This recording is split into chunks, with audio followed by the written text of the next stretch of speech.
The Charity of the Week.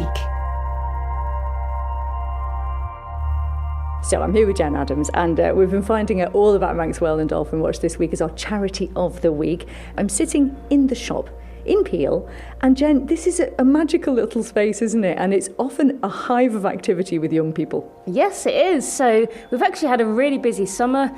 We're seeing lots of visitors, local people and tourists, and it's really positive to hear people coming here saying they've come to Peel specifically to visit Manxwell and Dolphin Watch, which is brilliant. And we run lots of children's activities in the summer holidays to try and inspire young people about marine conservation. It must be so thrilling for them because, I mean, as a kid, the idea of there being dolphins, and especially now we have resident dolphins in the Isle of Man, I mean, that's an incredible thing for them to find out more about. It is, everybody loves a dolphin. I think we can agree on that, but especially children. And it really does inspire them as well. There's something, I think, identifiable about dolphins. You can kind of relate to them. And also, they're an incredibly important species to study because they're at the top of the food chain. So they are an indicator species as to the overall state of the marine environment. So if the dolphins are doing well, you'd hope the marine environment in which they live is doing well. And we have many more species. We'll come to that in a moment. But do you remember the first time you saw a dolphin off the Isle of Man? I remember the first time I saw a porpoise from the Isle of Man. Yeah. And it was actually the first ever land-based survey I did here in 2012. And I was at the Calf, just looking from the east side of the Calf, doing a survey. We hadn't really seen much for about an hour and a half. And all of a sudden, this little porpoise popped up. And I remember thinking, wow, this is incredible. And I had this distinct train of thought where I was sat there with my binoculars looking at the porpoise, and I thought, I can see myself doing this. And now, dolphins, porpoises, obviously we've got minke whales as well, but there was a humpback, wasn't there, spotted off the Sound, is that right? Yeah, actually, it was nearer to Peel. Oh, wow. So this was about a month ago now, and it was between Peel and the Arbor, and it was only half a mile off the coast. And it was actually a couple that live in Peel that saw this incredible humpback whale. And they took some photos, and there was no denying it was a humpback whale. It was completely obvious to see, and incredible that we had those pictures to show people that we're not joking about it either. And it really was a humpback. But that was the first humpback we'd seen here in about 6 years. So they really are quite unusual in Manx waters. Oh, amazing. And you mentioned the photos. I mean, this must have changed things for you dramatically over the past years, in that now everybody has their mobile phones and it's much safer to be able to take them out with you when you go out on the sea. And so you're getting some incredible content, aren't you, from people? Definitely helps that everybody has their phone, glued to them all of the time, even when they're out on a kayak. Most people were able to take it out with them. So it's brilliant for us. We're able to get really amazing quality videos and also sometimes photographs, but usually the videos that people send in. And it just allows us to relay that back to the public. And some of the videos we've had this year have just been incredible. I remember a pod of between 200 and 300 common dolphins. So despite their name, they're not actually particularly common as a species, at least they didn't used to be. But in the last 3 years, common dolphins have been making quite the comeback to the British Isles. And this pod of about 300 were about 4 miles off Peel. And, these things so close to the coast in the Isle of Man is just incredible. And of course, they're quite active, they're quite playful, aren't they? So quite often you see amazing displays of them leaping out of the water. They are. They're actually one of the fastest species of dolphin that exist, the common dolphins. So they can reach speeds of 37 miles per hour, which is just, pretty epic to see them just cruising through the water and creating loads of disturbance. And that's actually one of the key things to look out for from the coast. So all of our species here you can see from the coast. You don't have to be on a boat. A lot of people don't realise that. And if it's a calm day, look out for patches of white water, so patches of disturbance, because it might be that there's a pod of dolphins churning the surface of the water up. Also birds. So bird activity is one of the indicators, also from the coast as well. So especially the gannets.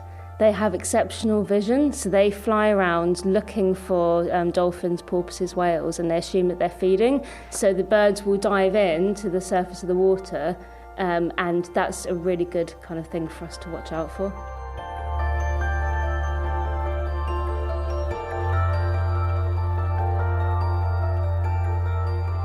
So yes, that's incredible. So we can all potentially see these things. You don't have to have a boat, which is amazing. And then if we do see these things, you say that one of the things we can do is help you by reporting the sightings. How do we do that? Yeah, so if it wasn't for members of the public reporting things, we wouldn't have hardly any data. We just have the odd time that it's calm enough for us to go out and do a survey, which isn't as often as we'd like. So members of the public can report sightings by any means. It could be sending us a message on Facebook, phoning in us for sightings, sending an email, but all of those sighting reports go on our website. So definitely the best way for us is if you go on the website and you fill out a report a sighting form. You don't have to register, it doesn't take very long, but it allows us to gain all of the information, or as much as possible. And we also have a live sightings feed using an app called Telegram Messenger. So some people might not have heard of Telegram. It's a bit like WhatsApp. It's just like an instant messaging service.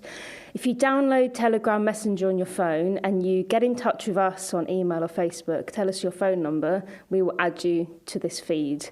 And it's a really excellent tool for people to say, for example, you might be down in Peel, you've seen Moonlight and Starlight, and you message on Telegram, Moonlight and Starlight are in Peel now, send. Everyone in that feed gets a ping on their phone. So it helps people to go out and to actually see things in real life. And have been some incredible experiences people have had over the past. Certainly this summer, it just seems to be so busy with them and all of the other marine life. I mean, the particular video that comes to mind is one you posted from just about a week ago from August. This one day in August, it was beautifully sunny, and you seem to be sent video from all over the island of almost every potential species you could see.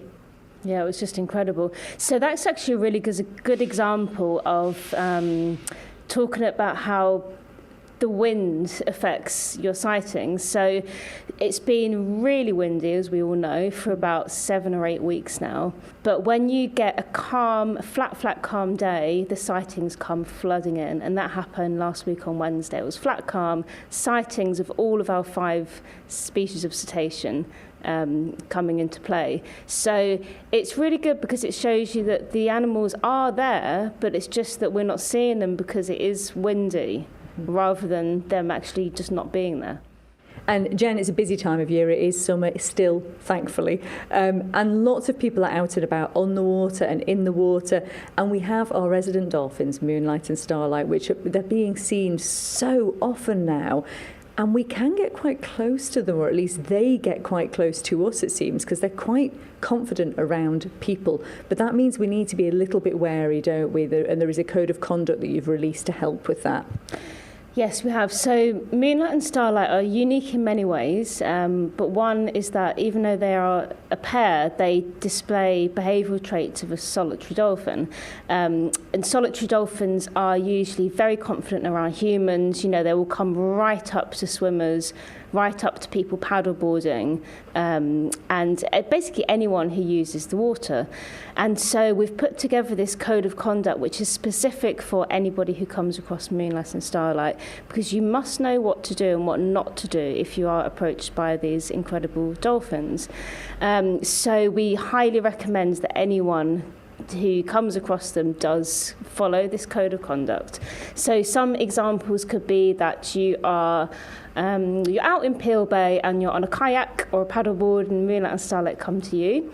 So what you would do is just calmly stop and watch them and see what they do. You can move your oars if you want. You can just sort of slowly cruise along, but you don't want to go towards them, and you don't want to reach out your hand and try to stroke them, because you might think, oh, they're lovely, happy, smiley creatures, but at the end of the day, they're a foreign creature to us, and we are in their habitat, and we have to give them their space.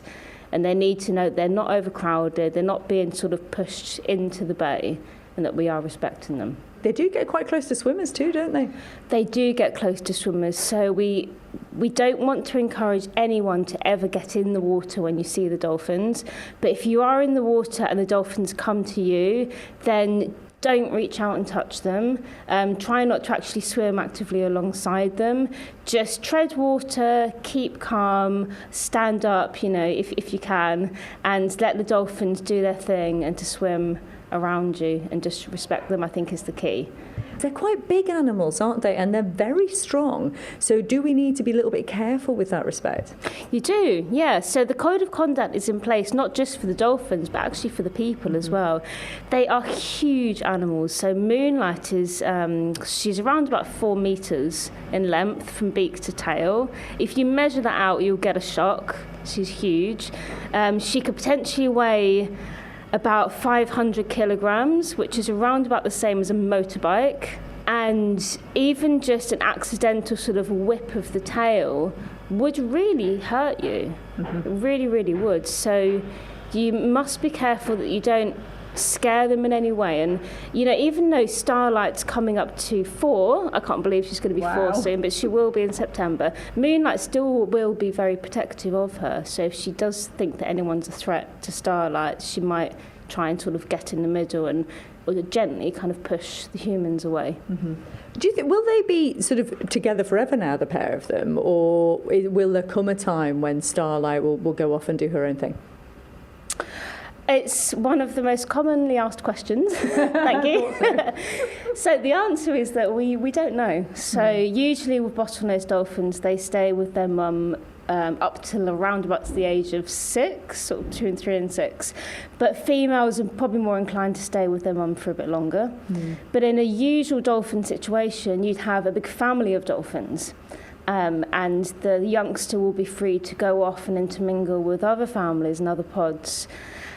But obviously that isn't the case here, it's different. So what's kind of weird, and we don't know what's going to happen, is because Starlight, all she's ever known is her mum. She hasn't actually known to associate with any other dolphins. So does she even have the social skills that you would expect from other dolphins? Would she know how to communicate with a pod of other dolphins that come along?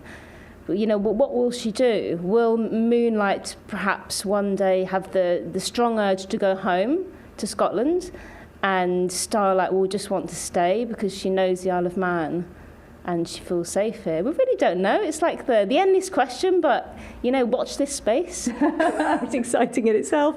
So we've talked about Moonlight and Starlight and what to do around them, but we are seeing many more videos of people encountering the other species that we can see around the island. And you see, whether it's dolphins, porpoises, even minke whales and bigger, you see them sort of very close to boats, very close to kayaks. What do you do if you encounter the other species? So there is also a general cetacean code of conduct in place. It's been in place for quite a few years now, and that shows you what to do and what not to do with other dolphins. So basically, if you come across a pod of dolphins on a small motorboat, you don't need to stop and turn your engine off. You just need to go slower, and you want to remain parallel to the pod of dolphins. What you never want to do is actually turn the bow into the dolphins and go towards them. You don't want to chase them in any way. It will disturb and it will upset them, especially if there are calves involved. And you must remain a distance of 100 metres. Unless, of course, the dolphins come to you and choose to ride on your bow. You can't tell them to go away. That would be rude. But just carry on a slow and steady pace is the key. And also in terms of things like jet skis and, really strong speed boats, then no irrational changes of course and changes of speed. That's really what can affect the animals. And just tell us where we can go to find these different code of conduct. So again, they are all on the Manx Whale and Dolphin Watch website. So on there you'll find a menu, and it's called Watching Cetaceans at Sea, and it should be on there, and also on our Facebook page. And if you need any help or advice as well, then feel free to pop in to the Manx Whale and Dolphin Watch Centre or give us a phone call, and we're happy to talk through anything that you might want to know.